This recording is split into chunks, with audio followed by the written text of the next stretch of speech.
es mon berger, ô Seigneur, rien ne saurait manquer où tu me conduis. Ton huile vivifiante rayonne sur mon front. Je trouve l'abondance au sein de ta maison. Tu es mon berger, ô Seigneur, rien ne saurait manquer où tu me conduis. Vers ta justice sainte, tu traces mon sentier pour faire mieux connaître ta gloire et ta bonté. Tu es mon berger, ô Seigneur, rien ne saurait manquer où tu me conduis. Ta grâce et ta lumière sans fin me poursuivront. Nous sommes rassemblés ce matin ici au parc autour de la dépouille mortelle de cet illustre ambassadeur du sport et de ce grand héros national du foot, Ernst Jean-Joseph, pour célébrer ses funérailles nationales avec tout l'honneur et tout le respect que lui doit la nation haïtienne.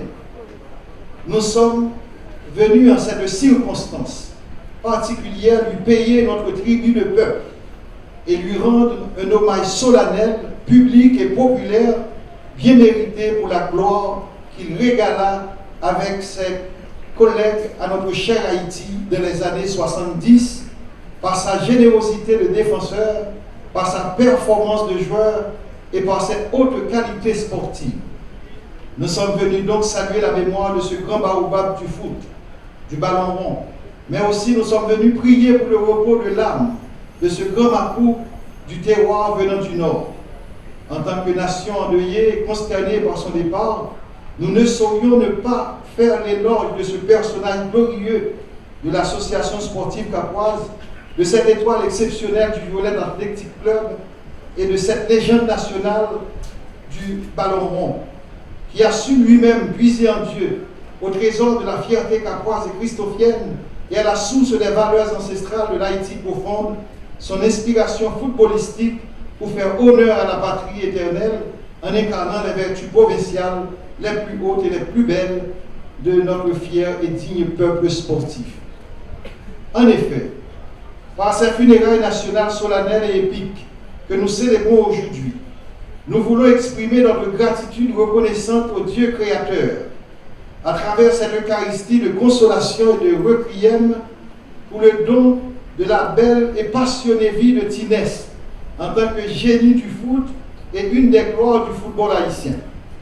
Ernst Jean-Joseph était un homme extraordinaire qui sut faire de sa passion footballistique un travail, de ses talents une grande richesse d'humanité, de son esprit d'équipe et de son sens de responsabilité des trésors précieux pour la sélection nationale d'Haïti.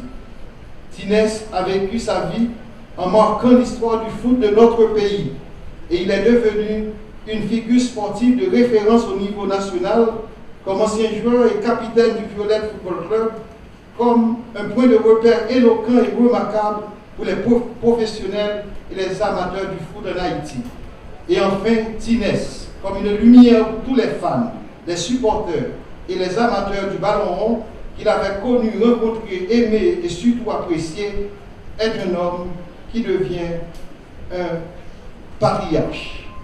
Tinès, l'homme que nous avions admiré, l'athlète qui avait émerveillé tant d'Haïtiens par ses exploits dans le monde du football, n'était pas un homme de demi-mesure, ni un homme des compromissions.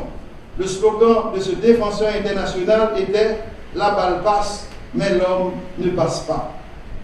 Né le 11 juillet 1948 au Cap-Haïtien, de Michel Jean-Joseph, joueur de football et de Violette Araon, Tinès est parti, nous le savons, le 14 août dernier à l'âge de 72 ans. Ernst Jean-Joseph, comme Aaron, le frère de Moïse, hérita de son père ce type de sacerdoce qui est le foot. Le sacerdoce qu'il avait vécu avec amour et intelligence, passion et engagement, don de soi et sens de responsabilité. Le football était devenu en quelque sorte sa vie.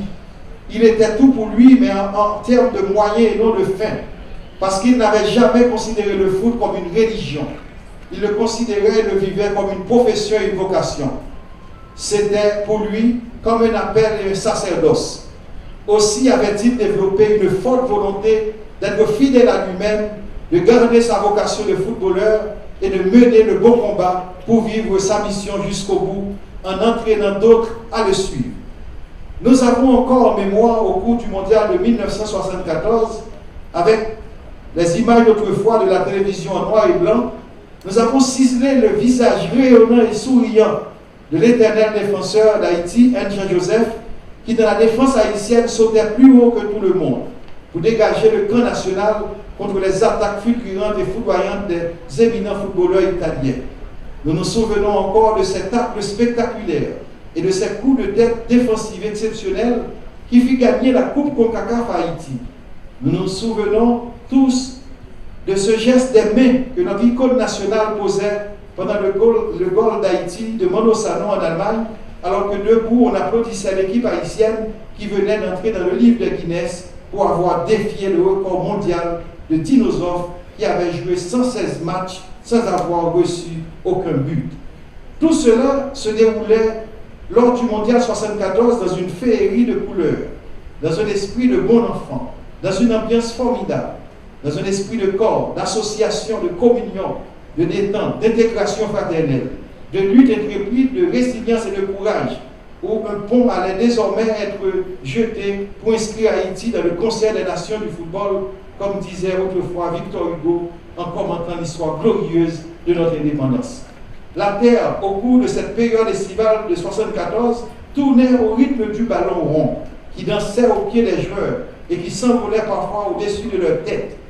Il y a quelque chose à travers cette balle de la Coupe du Monde qui nous fait penser aujourd'hui à la parole de Dieu.